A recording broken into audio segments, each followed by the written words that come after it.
दादा, बैठक आयोजित केली होती, कसा प्रतिसाद आहे, काय ठरलंय?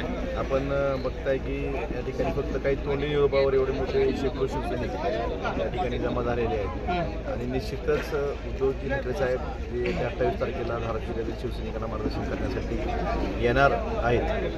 त्या निमित्तानं जे नियोजन कसं करायचं याबाबतची बैठक होती, त्याला उत्स्फूर्त असा प्रतिसाद आहे. त्या बैठकीतूनच असं दिसून येतं की त्या मेळाव्याला किती लोक हजर असतील. निश्चितच शिवसैनिकांमध्ये उत्साह आहे. या ठिकाणी काही जरी झालं असतं, कुणी जरी गेलं आलं असतं तरी शिवसैनिक हा जागेवर आहे आणि अधिक उत्साहानं तो पेटून उठलेला आहे.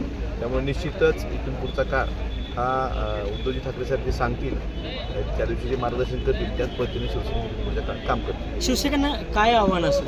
शिवसैनिकांना माझं एवढंच आव्हान आहे की ह्या निष्ठावान शिवसैनिकांच्या जिल्ह्यात माननीय पक्षप्रमुख उद्धवजी ठाकरे साहेब आपल्या 28 तारखेला आपल्याला मार्गदर्शन करण्यासाठी आपल्याला विचार देण्यासाठी येत आहेत. तरी धाराशिव जिल्ह्यातील बहुसंख्य असं शिवसैनिकांनी या ठिकाणी त्यांचे विचार ऐकण्यासाठी सिद्धाई मंगल कार्यालय धाराशिव येथे रविवारी दुपारी 3 वाजता उपस्थित राहावे एवढीच विनंती माझ्या शिवसैनिकांना आहे.